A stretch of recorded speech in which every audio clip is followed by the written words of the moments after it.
All right, so this is going to be another movie review. This one's called The City of the Dead, 1960. Awesome, awesome movie poster.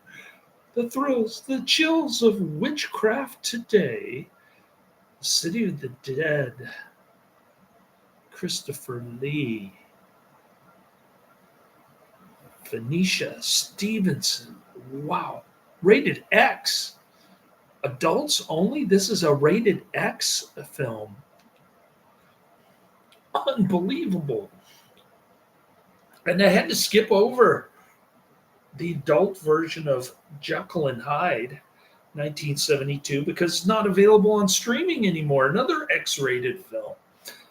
The City of the Dead, also titled Horror Hotel in the US, is a 1960 British supernatural horror film directed by John Llewellyn Moxey and starring Christopher Lee, Venetia Stevenson, Belta St. John, Patricia Jessel, and Valentine Dial. The film marks the directorial debut of Moxey. It was produced in the UK but set in the United States, and the British actors were required to speak with Northern American accents throughout.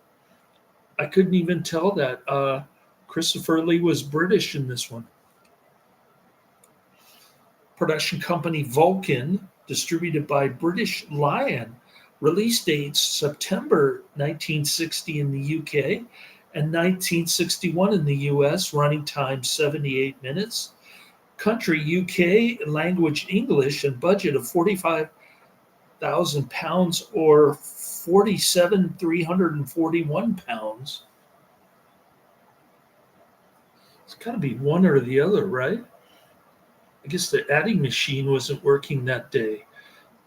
In 1692, in fictional Whitewood, Massachusetts, a witch named Elizabeth Selwyn, don't you just love Gothic horror, is burned at the stake. Before her death, Selwyn and her accomplice, Jethro Keane, sold their souls to Lucifer for eternal life and revenge on Whitewood in return for providing the devil with 2 yearly virgin human sacrifices on the hour of 13 during Candlemas Eve and the witches' Sabbath. I never could figure out what the hour of 13 meant. I guess it's military time, 1 a.m.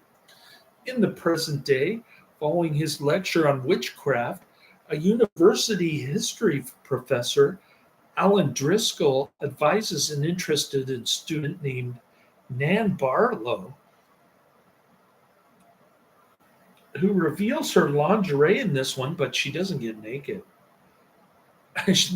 Nevertheless, she's a hot model from the late 50s, early 60s, to visit Whitewood during her vacation to stake her interest in witchcraft by studying Whitewood's history.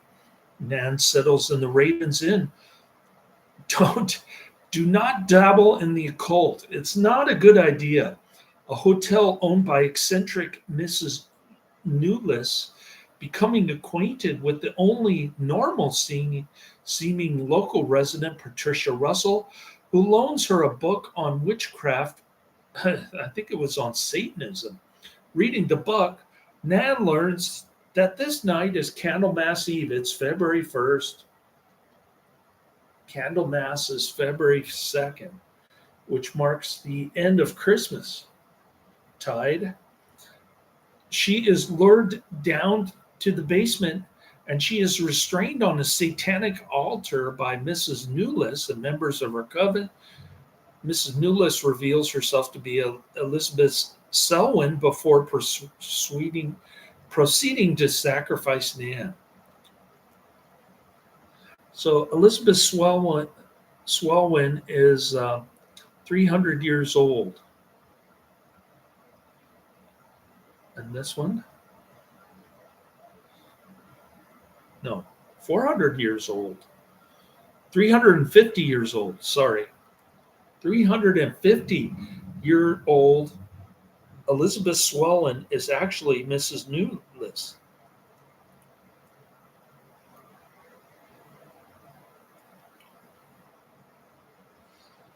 2 years later, Nan's concerned fiance, Bill Malin, and her brother Richard returned to the Ravens Inn, learned that the Ravens Inn does not exist in any phone directory. They are visited by Patricia, who is also concerned with Nan's disappearance. The men travel separately to Whitewood, and Bill barely survives a car crash caused by an apparition of Selwyn burning at the stake.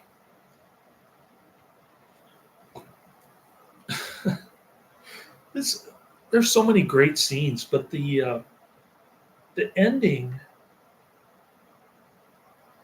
scene in the cemetery is it's just perfection. It's magic. I can't say enough good things about it. It's just unintentionally funny. All right, Richard reaches Whitewood. Richard meets up with Patricia before visiting her grandfather, Reverend Russell, who reveals that Whitewood is under the control of Selwyn's coven. Soon after, Patricia is kidnapped as the coven's sacrifice. Now we're dealing with the witches' Sabbath here. We're done with the Candlemas Eve. And Richard attempts to save her before they are cornered in the graveyard. This is where all the magic happens. Professor Driscoll is revealed to be a coven member. A severely injured Bill arrives at the last minute, and he succeeds in extricating a large wooden cross from the ground. Despite Selwyn throwing a dagger into his back, he's able to lift the cross out of the grave and start burning up these satanic monks. After being gravely wounded by Selwyn, Bill uses the last of his strength to burn the coven members alive under the cross's shadow. What a great scene. Selwyn escapes during the chaos. The script was originally written by George Baxt as a pilot for a television series starring Boris Karloff. The producer, Milton Subtowski, rewrote it to be longer, including a romantic subplot about the boyfriend who goes looking for Nan after she goes missing. Financing was obtained from television producer Hannah Weinstein, along with the money from Nottingham Forest Football Club. Production began on October 12th, 1959 at Shepperton Studios with a budget of £45,000. Milton Sabatsky was credited as the film's executive producer.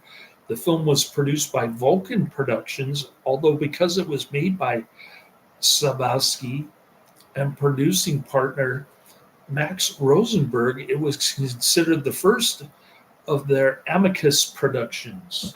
Some dialogue was removed from the US version of the film, including the following lines in the opening sequence, which clarified the plot. They are retained in the original British version, which has been shown on Turner Classic Movies.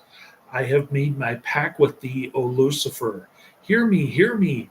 I will do thy bidding for all eternity. For all eternity shall I practice the ritual of black mass. For all eternity shall I sacrifice unto thee. I give thee my soul. Take me unto thy service. O Lucifer, listen to thy servant. Grant her this pact for all eternity, and I with her. And if we fail thee but once, you may do with your souls what you will. Make this city as an example of thy vengeance. Curse it for all eternity. Let me be the instrument of thy curse. Hear me, O Lucifer, hear me. The City of Dead was released in September 1960 in the UK. It was a box office disappointment. Although it did make a small profit, it was not released in the United States until 1961 under the title Horror Hotel. Heavy metal band Iron Maiden used scenes from the film in the music video for their 1990 song Bring Your Daughter to the Slaughter. King Diamond also used clips in his Sleepless Nights video, as did punk band UFX in the video to Bitch, while White Zombie used Christopher Lee's opening words to similarly preface his track Dragula from Hellbilly Deluxe. In addition, the punk band Misfits wrote a song called Horror Hotel, the US release title, in 2017. Heavy metal band In This Moment also used the opening lines by Christopher Lee in their song Witching Hour from their album Ritual. Uncredited footage from the opening scene is used in Evil Calls the Raven to represent the death of Lenore Selwyn, Elizabeth Selwyn in the original. All right. Nobody in the chat room again? Whipping through these. This is my third review today.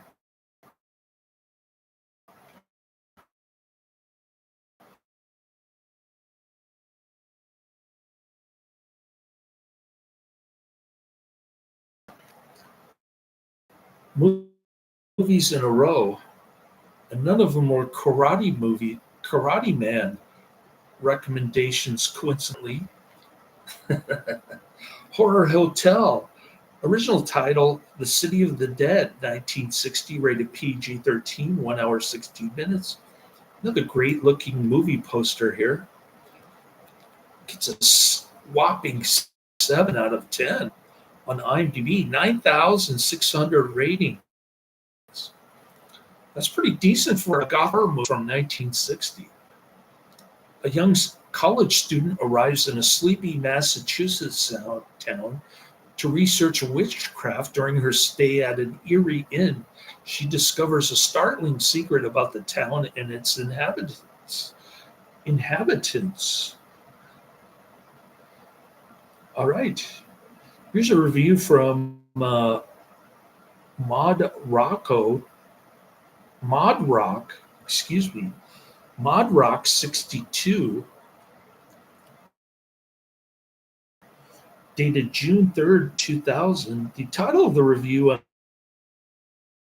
a masterpiece and a perfect example of how imagination and desire can overcome a small budget in filmmaking. Horror Hotel, aka City of the Dead, is one of my all-time favorite horror classics. Beautiful black and white photography, a stockpile of atmosphere, a literate script, terrific action, and chills galore. I have seen this gem many times. First, when I was a very young and caught it on the Late Show. It has had an effect on me every time I see it. The plot seems similar. I'm sure a witch's cult is operating in a small New England town, but there is much more than that. From Christopher Lee to the chilling witch hunt and stake burning of the opening to the climactic battle with the coven in the graveyard. Outstanding mist and fog drown this small town. And what strikes me most is that the entire production was studio bound. No location shooting, all done in the studio, and it comes off without a hitch. I happen to have a copy of this film on video that I cherish.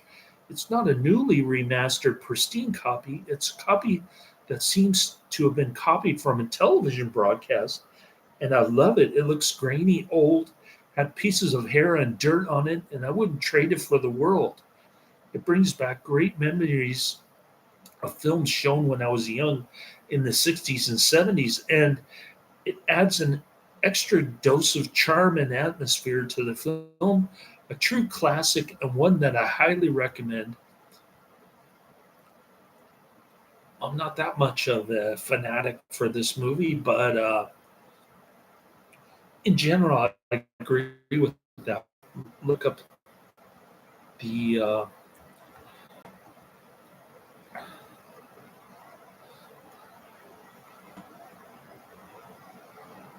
the other ones. Uh,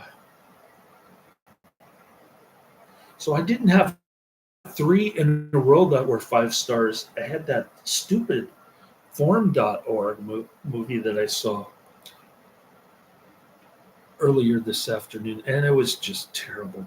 This movie's U.S. release under the title Horror Hotel omitted the following lines during Elizabeth Selwyn's burning at the stake in the first scene, which are critical to fully understanding the plot, but apparently it offended U.S. censors. Elizabeth Selwyn, I have made my pact with thee, O Lucifer. Hear me, hear me. I will do thy bidding for all eternity. For all eternity shall I practice the ritual of black mass. For all eternity shall I sacrifice unto thee. I give thee my soul. Take me into thy servant. Jethro Keen, O Lucifer, listen to thy servant. Grant her this pact for all eternity, and I with her. And if we fail thee but once, you may do with our souls what you will. Elizabeth Selwyn, make this city an example of thy vengeance. Curse it for all eternity. Let me be the instrument of thy curse. Hear me, Lucifer, oh, hear me. Hear me, O Lucifer, hear me. Sorry. Although it meant to be more cinematic, witches were never burned at the stake in New England. They were either hanged or pressed by large rocks being placed upon them by villagers. Burnings of witches happened in England.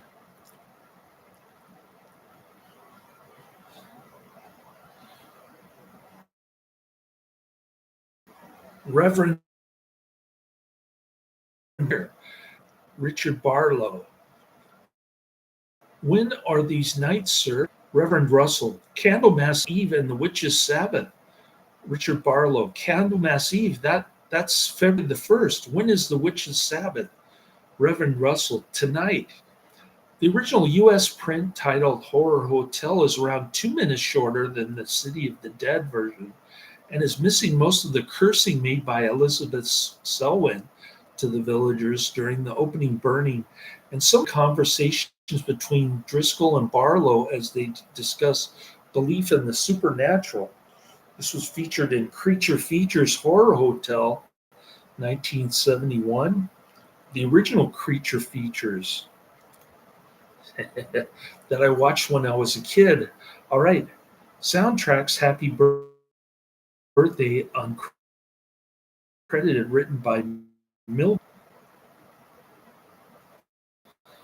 Release date September 12th, 1962 in the US, country of origin UK, language English, also known as Aquilare, Festin de Brujas, filming location Shepperton Studios, Shepperton, Surrey, England, UK, and the studio.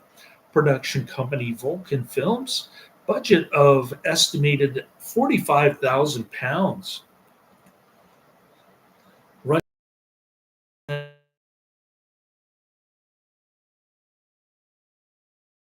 minutes. Is incredible, unbelievable gothic horror. If you're into that, I highly recommend it. Check it out. Posted links to the movie and the trailer in the description. You can watch it for free on YouTube if you care to do so. I would say to my horror fans, get this movie, watch it, enjoy. All right. Number one in Orson Welles' 2008. Number two is a new approach to chronic homelessness, 2016. And then we've got number three, The Erotic Adventures of Zorro, 1972. Hopefully that one's still streaming. I guess I'll find out next weekend. What do I got coming down the pike for next weekend? Anything exciting? I should be able to get through 4 more next weekend. And then Monday, it looked like me and Orson Welles, 2008. Cool. Thanks for hanging out with me this weekend. Have a great God be with you, as they say in this movie. It's not all satanic stuff. They do combat it with some crosses and some cool looking burned up, singed satanic monks, including Elizabeth Selwyn. Great stuff. Highly recommended. Check it out later.